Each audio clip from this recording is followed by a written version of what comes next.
Assalamualaikum warahmatullahi wabarakatuh. Apa kabar anak-anak semuanya? Alhamdulillah sehat semuanya ya. Hari ini kita akan lanjutkan pelajaran sejarah Indonesia, materinya tentang masa pemerintahan Presiden B.J. Habibie. Silahkan simak baik-baik video pembelajaran berikut.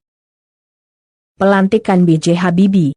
Setelah Presiden Soeharto menyatakan berhenti dari jabatannya sebagai presiden pada tanggal 21 Mei 1998, maka pada hari itu juga Wakil Presiden B.J. Habibie dilantik menjadi Presiden RI ketiga, di bawah pimpinan Mahkamah Agung di Istana Negara. Dasar pengangkatannya adalah Cap MPR nomor 7/MPR 1973 yang berisi, jika Presiden berhalangan, maka Wakil Presiden ditetapkan menjadi Presiden.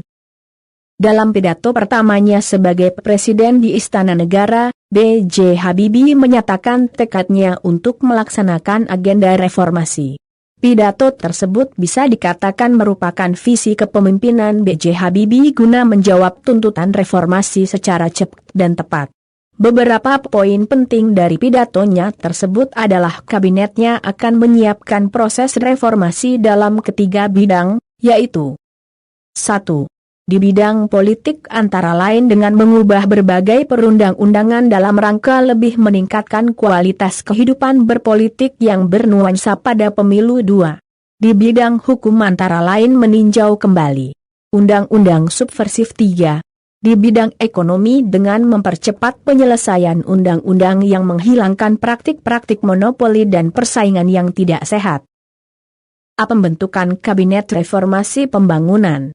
Sehari setelah dilantik, B.J. Habibie berhasil membentuk kabinet yang diberi nama Kabinet Reformasi Pembangunan. Kabinet ini terdiri atas 36 menteri, yaitu 4 menteri negara dengan tugas sebagai menteri koordinator, 20 menteri negara yang memimpin departemen, 12 menteri negara yang memimpin tugas tertentu.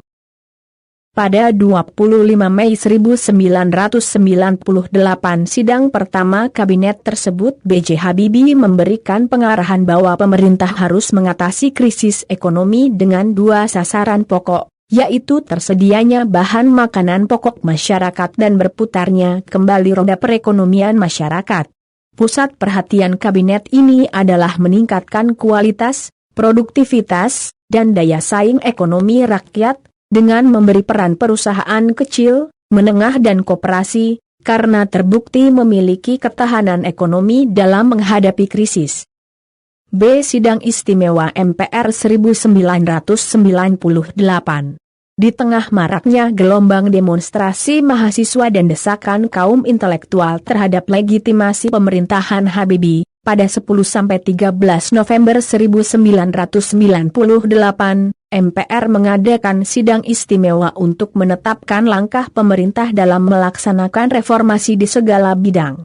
Beberapa hasil yang dijanjikan pemerintah dalam menghadapi tuntutan keras dari mahasiswa dan gerakan reformasi telah terwujud dalam ketetapan-ketetapan yang dihasilkan MPR antara lain.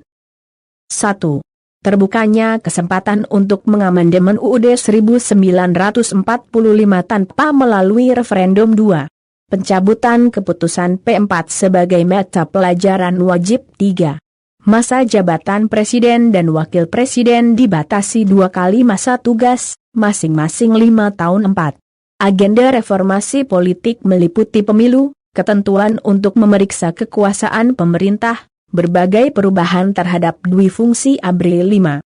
HAM, kebebasan berpendapat, kebebasan pers, kebebasan berserikat dan pembebasan tapol. C. Reformasi di bidang politik. Kabinet Reformasi Pembangunan telah berupaya untuk melaksanakan sejumlah agenda politik, yaitu merubah budaya politik yang diwariskan oleh pemerintah sebelumnya, seperti pemusatan kekuasaan, dilanggarnya prinsip-prinsip demokrasi, terbatasnya partisipasi politik rakyat, menonjolnya pendekatan represif yang menekankan keamanan dan stabilitas, serta terabaikannya nilai-nilai hak asasi manusia dan prinsip supremasi hukum. Beberapa hal yang dilakukan Presiden Habibie. 1. Diberlakukannya otonomi daerah. 2. Kebebasan politik yang dilakukan dengan pencabutan pembatasan partai politik. 3. Pencabutan ketetapan untuk meminta surat izin terbit, SIT, bagi media cetak. 4. Diberlakukan pembatasan masa jabatan presiden menjadi hanya sebanyak 2 kali masa jabatan. D. Pelaksanaan pemilu 1999. Pelaksanaan pemilu 1999 boleh dikatakan sebagai salah satu hasil terpenting lainnya yang dicapai oleh Presiden Habibie. Pemilu 1999 adalah penyelenggaraan pemilu yang mulai partai karena diikuti oleh 48 partai politik. Sebelum dilaksanakan pemilu yang dipercepat itu, pemerintah mengajukan RUU tentang partai politik, tentang pemilu dan tentang susunan dan kedudukan MPR, DPR dan DPRD. Pelaksanaan referendum Timor Timur. Harus diakui bahwa integrasi Timor Timur ke wilayah RI dikukuhkan oleh CEP MPR nomor 6/MPR 1978 atas kemauan warga Timor Timur dan tidak pernah mendapat pengakuan dari internasional. 30 Agustus 1999 rakyat Timor Timur mengadakan jajak pendapat sesuai dengan persetujuan New York. Hasil jajak pendapat yang diumumkan PBB pada 4 September 1999 adalah 78,5% menolak dan 21,5% menerima. Sesuai dengan kesepakatan New York, ketetapan tersebut mengesahkan pemisahan Timor Timur dari RI secara baik, terhormat dan damai untuk menunjukkan kepada dunia bahwa Indonesia adalah bagian dari masyarakat internasional yang bertanggung jawab, demokratis dan menjunjung tinggi hak asasi manusia. Reformasi bidang ekonomi. Reformasi ekonomi mempunyai 3 tujuan utama. 1. Menstrukturisasi dan memperkuat sektor keuangan dan perbankan. 2. Memperkuat basis sektor real ekonomi. 3. Menyediakan jaring pengaman sosial bagi mereka yang paling terdampak akibat krisis. G. Reformasi bidang hukum.